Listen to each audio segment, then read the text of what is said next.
Je vous bénisse à vous tous qui êtes avec cette émission Arrêtez de souffrir de ce mercredi. Ce mercredi que nous sommes en train de vous parler dans cet horaire. Un horaire tardif, un horaire peut-être que vous êtes là, pas parce que vous voulez, mais parce que vous n'arrivez pas à trouver le sommeil, parce que vous n'arrivez pas à être bien au point de vous endormir facilement, tranquillement. Vous voulez résoudre ce problème? Préparez, faites comme moi. Je suis en train de prendre déjà ici le verre d'eau. Préparez votre verre d'eau si vous désirez. Et d'ici à quelques minutes, nous allons intercéder pour vous. Pour vous qui n'arrivez pas à dormir. On va lancer ce défi. À travers de cette prière que nous allons réaliser tout à l'heure, Dieu va vous aider à trouver le sommeil paisible. Vous croyez? Préparez. Laissez-la à côté de vous déjà, à côté de l'écran de la télé.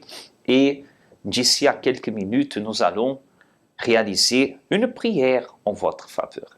Mais avant de réaliser la prière, j'aimerais que vous puissiez écouter la première histoire véridique, l'histoire de vie de Madame Sarah. Lorsqu'elle va parler, vous allez vous rendre compte que il y a eu un jour que tout a basculé. Et c'est ça qui est arrivé peut-être dans votre vie. Il y a des personnes qui sont déjà nées dans des problèmes, mais il y a d'autres qui ont déjà eu des moments heureux, qui ont déjà eu des moments qu'elles souriaient, qui ont déjà eu des moments, c'est votre cas peut-être, que vous aviez envie de sourire, plaisir d'être à la maison, d'être au travail, des rêves, des objectifs, des projets, mais un jour tout a basculé. Vous allez écouter comment tout a basculé dans la vie de Madame Sarah et aussi comment elle a pu arrêter de souffrir, comment elle a pu faire cesser ses larmes, comment nous sommes en train de vous parler dans cette émission Arrêtez de souffrir, que chaque dimanche à 15h, nous avons cette réunion spéciale pour vous. Elle a été préparée pour vous que vous avez décidé d'arrêter de souffrir, de cesser des larmes, de cesser de pleurer, de cesser d'y être toujours blessé, toujours attristé, toujours angoissé, toujours en détresse. Et ce n'est pas votre vouloir. Vous ne voulez pas être comme ça. Peut-être votre cas, c'est comme le cas de Madame Sarah. Elle va vous parler, c'est très fort son témoignage. Mais ce qu'elle a aujourd'hui, vous aussi, vous pourrez avoir. Vous pourrez arrêter de souffrir. Si vous avez besoin d'aide, les numéros sont affichés. La ligne amie à travers le WhatsApp 0690 55 16 70, qui est aussi ici sur la bannière, vous pouvez voir le fixe et aussi là-bas le WhatsApp. Vous pouvez nous envoyer un message, vous pouvez contacter, laisser un message, laisser votre demande de prière. Ou si vous préférez, vous avez nos réseaux sociaux Facebook, Universel Dom, Instagram, à travers la chaîne YouTube ou à travers notre site universeldom.fr. Nous allons revenir avec vous tous tout de suite après l'histoire de transformation de vie de Madame Sarah. Je suis venue à l'église pas par une évangélisation. Je suis venue par une amie qui était venue chez moi à la maison. Et elle ne savait pas du tout que j'avais un problème. Et j'étais dans un problème complètement que je ne comprenais pas. J'étais mariée, je suis venue en France avec mon mari, mon ex-mari. Et le mariage s'est passé très bien pendant plusieurs années. À un moment donné, il y a beaucoup de choses qui n'allaient pas du tout. 3 ans de ma vie dans ce mariage m'a amené en enfer. Et j'ai commencé à avoir l'esprit suicidaire. Je ne comprenais rien. J'ai tenté plusieurs fois de me suicider. J'étais malade, je ne dormais pas, j'étais dépressive, j'attendais des voix. Je restais toute la nuit sans dormir. Ma tête faisait comme, vous voyez, une piste d'atterrissage. Ma tête était très lourde. Je ne travaillais pas. J'étais dans les dettes. J'avais l'hépatite B. J'avais toutes sortes de problèmes comme ça. Tout ce qui animait mon esprit, c'était aller me tuer. Je me disais que personne ne m'aimait, que je n'avais personne. Et à l'époque, j'étais dans une église quand même. Je faisais partie de la chorale. On était presque une quarantaine de personnes qui chantaient tous les dimanches dans les maisons de retraite, tout ça. Et moi, ma vie était complètement... je ne comprenais pas, je ne voyais pas la parole que j'écoutais dans l'église, dans ma vie. Je ne pensais qu'à me suicider. Un jour, je suis allée, je n'en pouvais plus au moment où l'envie de me suicider était tellement forte dans ma pensée. Je suis allée voir le pasteur de mon église à l'époque, que je voulais lui parler. Il m'a sorti son calepin, il me disait que madame, j'ai plein de rendez-vous, venez dans 10 jours plus tard. Et il m'avait donné le psaume 23 à aller lire pendant les 10 jours en attendant qu'il me reçoive. Alors quand je suis rentrée à la maison, je me disais que mon pasteur même n'a pas le temps de m'écouter, alors Dieu aussi ne m'écoute pas. Je me suis préparée, je me suis rendue dans ce métro pour me jeter dans le métro. Et là, je me suis effondrée vraiment je pleurais. Je marchais dans la rue, je pleurais, tout le monde me regardait comme ça, jusqu'à ce que je suis rentrée chez moi. C'était un mardi. Le lendemain, j'ai reçu une amie à moi, que j'étais dans la même chorale avec elle, dans la même église. Elle m'est venue avec un papier à la main. Elle me fait, Sarah, je te donne ce papier, j'ai croisé un pasteur en ville. C'est lui qui m'avait donné ça, mais jette-le dans la poubelle. Et moi, je l'ai pris. Quelque chose me dit de défroisser le papier pour regarder. Et j'ai vu un numéro de téléphone, j'ai appelé tout de suite. Et elle me disait, qu'est-ce que tu fais? Nous sommes déjà dans une église. Elle ne savait pas que je venais de vouloir me suicider. Elle ne savait rien de moi. Je suis allée voir l'homme de Dieu. À l'époque, il était là avec son épouse. J'ai parlé avec l'épouse. J'ai pleuré pendant plus de 2 heures de temps. Et le pasteur a commencé à prier pour moi. J'ai commencé à manifester. Je ne savais pas que j'étais possédée comme ça. Au bout de 3 mois, parce que j'étais décidée vraiment d'être libre, d'être libre de tous ces fardeaux-là. Au bout de 3 mois, j'ai été délivrée. J'ai entendu parler du Saint-Esprit, je ne savais pas ce que c'était. J'avais le cœur, dès qu'il y a un problème, j'avais une peur en moi, je tremblais à chaque fois. Et j'avais mon cœur qui brûlait vraiment très fort. Et suite à cela, quand j'ai fini de faire le baptême d'eau, j'ai commencé à me sentir à l'aise. Et là, je me suis focalisée pour chercher la présence de Dieu. J'ai pardonné. J'avais une tante avec laquelle je ne parlais pas. Mon ex-mari, je voulais qu'il meure parce qu'il m'a tellement fait souffrir que tout ce que je voulais pour lui, c'était qu'il meure. Franchement, c'est ce que je souhaitais pour lui. Et je le cherchais même pour lui dire pardon en face de lui. Un jour, Dieu a créé une situation, je l'ai croisé et je lui ai demandé pardon. Et c'était ma paix totale. Et au bout de 8 mois, 9 mois à l'église, j'ai reçu le baptême du Saint-Esprit. Je ne me suis même pas rendu compte. Mais une paix qui venait à moi, une sensation tranquille. J'étais vraiment bien avec moi-même. Cette peur est partie. Mon cœur était tranquille. Après, je faisais des propos à l'église. Je faisais des campagnes. Je me suis focalisée vraiment pour être bien avec Dieu. Parce qu'au fur et à mesure, je comprenais ce que je devais faire par le conseil de l'homme de Dieu. Et après le baptême du Saint-Esprit, j'ai réalisé que ma vie a complètement changé. Et j'ai fait des analyses pour savoir si j'avais encore l'hépatite B, tous les problèmes que j'avais de santé. La dépression est partie, la palpitation est partie, l'hépatite B est partie aussi. J'avais une telle force, je ne me reconnaissais plus. J'étais timide à l'époque, mais je faisais face à toutes sortes de difficultés, je ne me reconnaissais plus du tout. Et au fur et à mesure, avec les combats, avec la persévérance, avec la lutte, Dieu a commencé à me bénir et ma vie a complètement changé. Et une fois, je ne faisais même pas un propos pour me marier. C'est comme ça que j'ai croisé mon mari actuellement à l'église. J'étais apaisée. Et voilà, donc si vous êtes dans telle situation, je ne sais pas quels sont vos problèmes, vous devez chercher un centre d'accueil le plus proche de vous et pour aller chercher un homme de Dieu, les ouvriers ou les ouvrières, les épouses. C'est eux qui m'ont aidé et que je suis toujours là aujourd'hui. Je n'ai jamais quitté l'église et je suis toujours dans la lutte et dans la chaîne de prière. Je suis toujours les mercredis, les vendredis, les dimanches. Enfin, je suis tout le temps à l'église pour garder cette paix en moi. Vous allez acompanher maintenant, comme vous pouvez voir, nous sommes en train de vivre ces 7 dimanches pour cesser les larmes. accompagnez cette invitation. Peut-être vous êtes là en train de résister. Résister. Résister aux problèmes, résister au chagrin, résister à la douleur, résister à l'amertume. C'est une chose. Mais vous savez qu'à un moment donné, il vous manque aussi la force pour résister. Vous êtes là en train de résister à l'invitation qui est faite, au lieu de saisir l'opportunité et d'aller jusqu'à Dieu. L'émission Arrêtez de souffrir, elle n'est pas pour vous que tout va bien dans votre vie. C'est pour vous qui êtes en train de souffrir.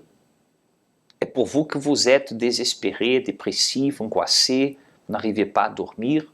Comme on parlait tout à l'heure, j'ai déjà ici le verre d'eau, et on va lancer ce défi. Nous allons réaliser cette prière, et je crois que vous allez, à travers de cette prière, déjà ressentir, carrément ressentir à l'intérieur de vous cette force. Accompagnez cette invitation et nous reviendrons. Pleurer est la première chose que nous avons fait quand nous sommes arrivés dans ce monde. Il semblait que nous savions déjà ce qui nous attendait. Tant de luttes, d'injustices, de persécutions, d'échecs qui font couler des larmes sur le visage ou dans le cœur. Pleurer devant les hommes peut même produire un soulagement et du réconfort, mais pas la solution. Cependant, lorsque les larmes sont accompagnées de foi et sont versées devant le Tout-Puissant, elles produisent un résultat différent. Il essuiera toutes larmes de leurs yeux, et la mort ne sera plus, et il n'y aura plus ni deuil, ni cri, ni douleur, car les premières choses ont disparu. Le Seigneur promet d'essuyer les larmes de tristesse qui coulent sur votre visage et de les transformer en joie. Vous qui avez pleuré à cause d'une perte, d'un vide, d'une trahison, d'une maladie ou d'un problème qui a enlevé votre paix, venez participer aux 7 dimanches pour cesser les larmes. Dieu transformera vos pleurs en sourires. Spécialement à 15h, au centre d'accueil universel des Abîmes, 6 Morne-Vergin face à la Brède.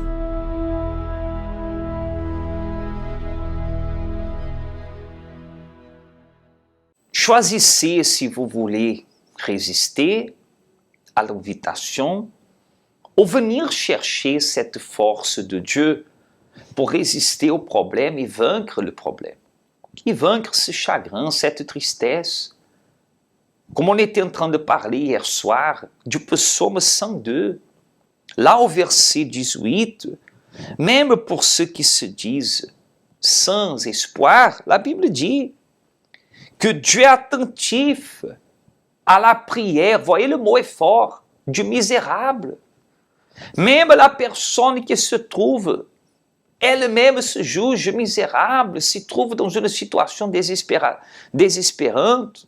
Il dit au verset 18 du psaume 102, il est attentif à la prière du misérable. Il ne dédaigne pas sa prière. Et au verset 20, il dit, car il regarde du lieu élevé de sa sainteté, du haut des cieux, l'Éternel regarde sur la terre. Dieu est en train de vous regarder, madame. Dieu est en train de vous voir, monsieur. Il regarde, mais il écoute.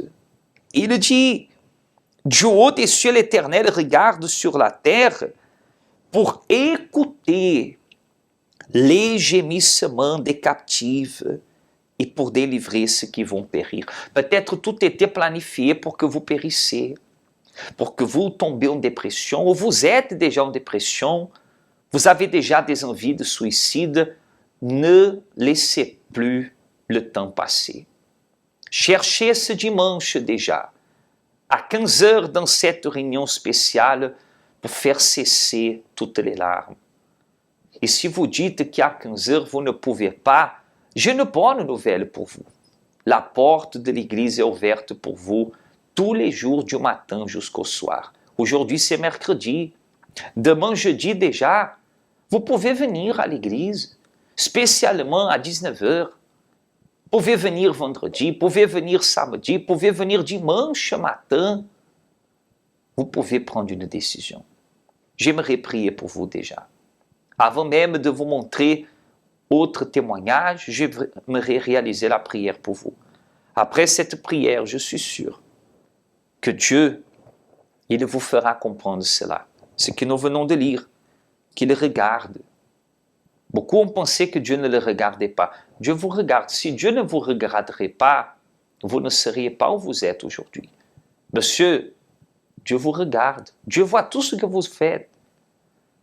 Non pour vous juger, vous condamner, mais pour vous tendre la main et vous aider à sortir de ce fond du puits dans lequel vous êtes. Dieu veut cesser ces larmes et arrêter cette souffrance. Accompagnez le spot de la prière. Nous reviendrons déjà. Préparez. Le verre d'eau est déjà ici. Et Dieu va vous regarder. Il va écouter. Il vous regarde, mais il veut aussi vous écouter. Parlez ce que vous êtes en train de garder pour vous, à l'intérieur de vous, que personne ne voit, personne ne sait, qui vous fait pleurer tous les soirs. Chaque horaire comme celui-ci, vous pleurez, vous êtes là. À côté de vous, il y a la cigarette, il y a le joint, il y a le verre d'alcool, le rhum, la bouteille. Et vous essayez d'échapper. Vous essayez d'échapper du problème, mais tous les jours, le problème est là. Il y a un Dieu qui peut vous aider. Allons parler avec Dieu. Parler avec bon Dieu, c'est ça nous toutes besoin. C'est lui qui a nous force pour nous arriver à affronter toute difficulté qui viennent contre nous. Pareil en de l'eau, c'est moment à la prière. Seigneur notre Dieu et Seigneur notre Père, la force de la prière, elle nous amène ici en ce moment. Elle nous amène à être devant toi. Elle nous amène à être regardés par toi, comme dit ta parole. Ta parole dit que même celui qui se trouve misérable, tu le regardes. Et tu le regardes pour ne pas laisser qu'il périsse, pour le délivrer. Mon Dieu vient délivrer cette personne que ni sommeil elle trouvait, que ni bien-être dans sa propre maison elle avait. Et que cette nuit commence déjà une nouvelle histoire, mon Dieu. Nous pouvons rester ici en train d'énumérer toutes les douleurs, les chagrins, les problèmes, amertume, dépression, oppression. Mais Seigneur, je préfère, au nom du Seigneur Jésus, déterminer, peu importe quelle est la douleur, le problème, le chagrin, soyez libres. Au nom de Jésus, que cette eau soit remplie d'une force telle qu'en buvant d'elle, vous ayez déjà des nouvelles pensées, des nouveaux envies, des nouvelles idées pour faire face. Et demain matin déjà, décidez d'agir autrement vis-à-vis de votre vie, de votre situation. À l'hôpital, à la clinique, à la maison, dans un fauteuil, dans un lit, paralysé, au coucher, debout, peu importe quel état vous étiez, soyez bénis. Soyez visités par le pouvoir de Dieu. Dieu visite aussi votre être cher, qu'à cause de lui, vous étiez tout le temps en train de pleurer, à cause de son infidélité, de sa rébellion, de son comportement, de ses paroles. Soyez libres maintenant, au nom et pour la gloire du Seigneur Jésus. Amen. Et grâce à Dieu, buvez de cette eau et soyez exaucés. Il regarde et il exauce votre prière au nom de Jésus. Amen.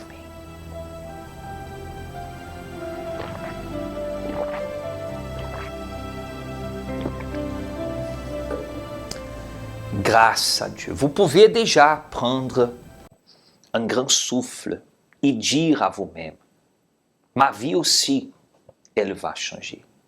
Comme le témoignage que vous allez accompagner maintenant, un de plus, le témoignage de Karen qui a, à travers de la foi, a reçu une force, a reçu courage, a reçu une nouvelle situation dans sa vie. Accompagnez et nous reviendrons pour vous parler plus au sujet de ce que vous pouvez faire pour changer cette situation. Bonjour, alors je m'appelle Karen. Alors avant de connaître le centre d'accueil universel, j'étais vraiment quelqu'un de très triste à l'intérieur de moi. Je me sentais vraiment sale parce que Avec tout ce que j'ai traversé dans ma famille, après la séparation de mes parents, en fait, je me sentais très mal à l'intérieur de moi parce que je me disais que je devais gérer la situation de mes parents et en même temps, je devais gérer aussi la manière dont mes petits frères se sentaient.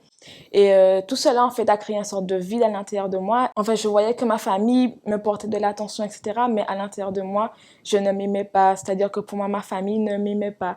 Donc, j'ai grandi comme ça. Et en plus de cela, j'ai aussi subi des traumatismes au niveau de mes nuits. C'est-à-dire que, par exemple, j'avais du mal à dormir en fait parce que étant petite j'avais regardé un film d'horreur et justement on pense que les films d'horreur ça fait rien etc et ben non ça agit sur moi c'est-à-dire que depuis que j'avais regardé ce film d'horreur je n'arrivais pas à dormir c'est-à-dire j'avais l'impression qu'il y avait un chat ou quelque chose qui montait sur moi en fait mes nuits étaient vraiment devenues très difficiles j'avais peur du noir fallait à chaque fois que j'allais dans le lit de mes petits frères pour aller dormir etc donc c'était vraiment très difficile pour moi je voulais toujours me comparer aux autres. Je pensais qu'ils allaient être meilleurs que moi. Donc, j'ai grandi comme ça, en voulant plaire aux autres. Donc, voilà, ça a vraiment créé un traumatisme. Donc, je me sentais vraiment très sale, très seule. Je pleurais, mais en fait, voilà, en fait, c'était très dur pour moi. J'avais besoin qu'on me considère, en fait, que pour montrer, en fait, que j'étais là, que j'existais. Et justement, je racontais mes problèmes, mais en fait, cela ne m'aidait pas. Cela ne m'aidait pas, c'est-à-dire que j'étais toujours dans la même situation. Rien ne changeait. Voilà, je me sentais toujours de plus en plus triste. Justement, je sortais avec des garçons pour combler mon vide, mais cela m'a encore plus offensée en fait. Je tombais encore plus bas. C'est là où vraiment je suis arrivée à l'église avec une déception sentimentale qui m'a complètement ravagée en fait. C'est-à-dire que je suis arrivée à un point de non-retour. Comme j'ai grandi dans une famille où on croit en Dieu, etc. Un jour, j'ai pris cette décision. Je me suis dit non.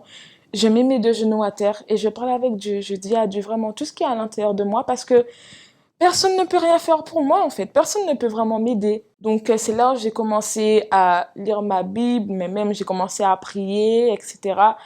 Mais j'avais besoin de quelque chose. Je sentais qu'il me manquait quelque chose, en fait. Alors, comment j'ai connu le centre d'accueil? Eh ben, c'est d'abord une amie, en fait. Une amie à moi, très proche, qui m'avait invitée à venir à la FJU. Donc, je suis arrivée et exactement, en fait, je voyais des jeunes qui s'amusaient, des jeunes qui étaient contents. Et moi-même, comme j'aime bien m'amuser, j'étais là, ouais, ah ouais, c'est super et tout.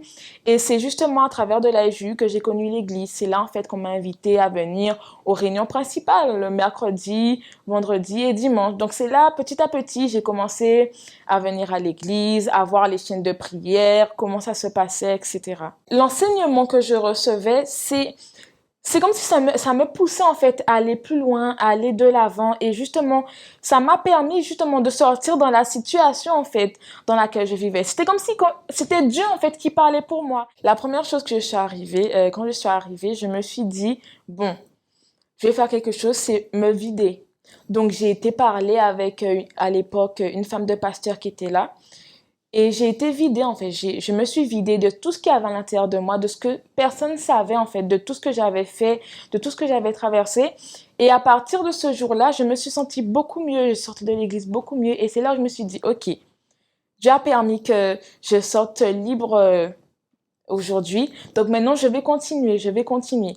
Donc après arrivé mon combat justement pour mon sommeil. Alors là, j'ai lutté pour changer cela. Je faisais mes propres propos. Moi-même, je méditais sur le psaume 91. J'ai continué à lutter, à persévérer. Je me mettais au défi en fait. Je me mettais au défi et je me disais que ce mal qui agit, il va sortir parce que je n'accepte pas en fait d'avoir des nuits où je dors mal en fait, très mal. J'ai besoin d'une veilleuse.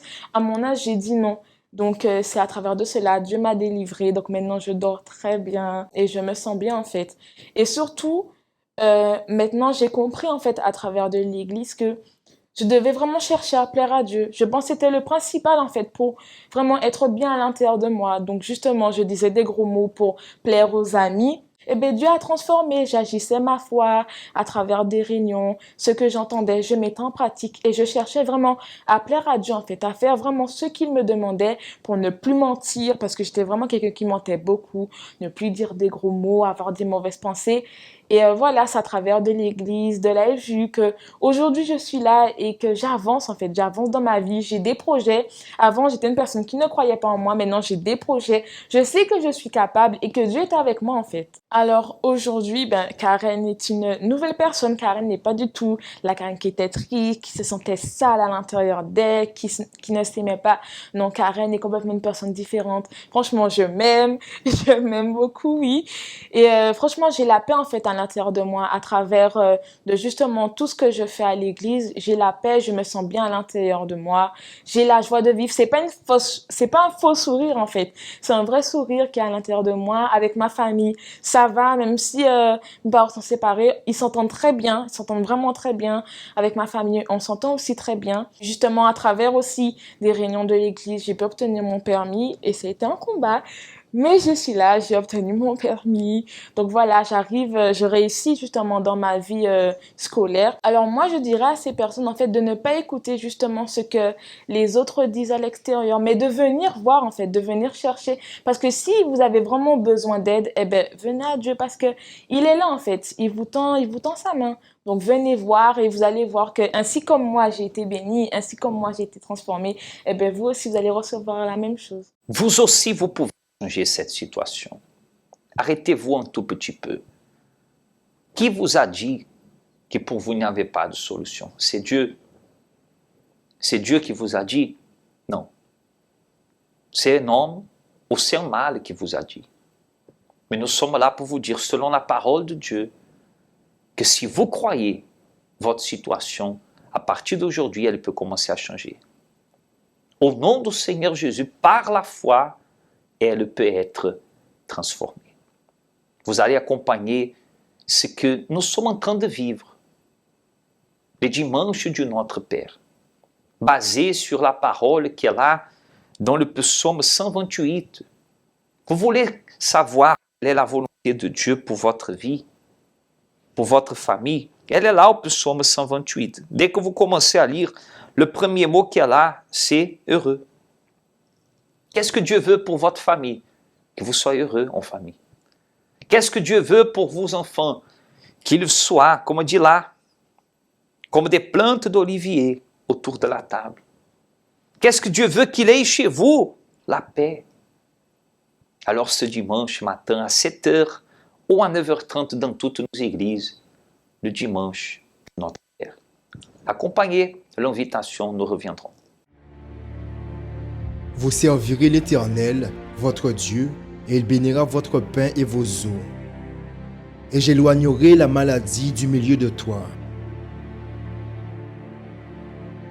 Dans cette promesse, nous voyons l'attention de Dieu envers ceux qui désirent le servir. Comme résultat de cette attitude, il répond tant aux besoins physiques qu'aux besoins spirituels. Ce dimanche, préparez du pain et une bouteille d'eau afin de les consacrer.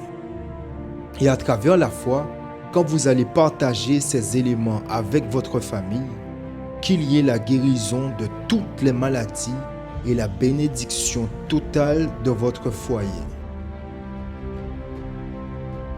Dimanche, à 7h ou à 9h30, dans le centre d'accueil d'hommes le plus proche de chez vous. Peut-être quelqu'un dira, mais qu'est-ce qu'un peu d'eau, du pain pourra changer dans ma famille? Vous avez déjà eu soif, vraiment, cher ami. Et vous n'aviez pas de l'eau tout près pour boire. Et cette soif n'a fait qu'augmenter.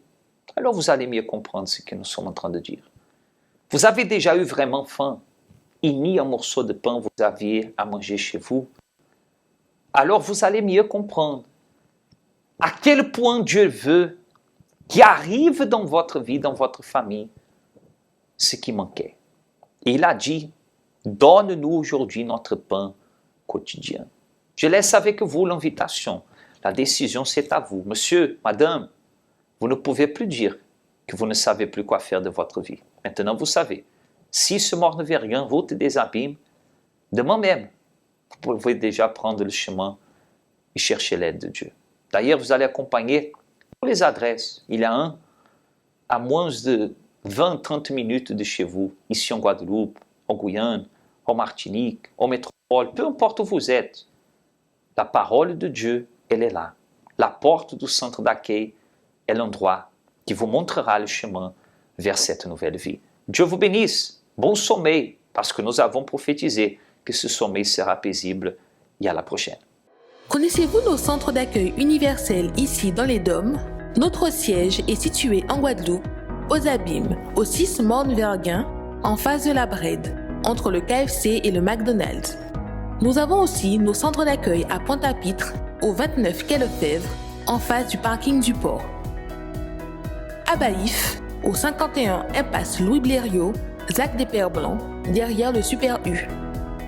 À Saint-François, à la rue Charles-Junon, à 100 mètres du marché de la Rotonde.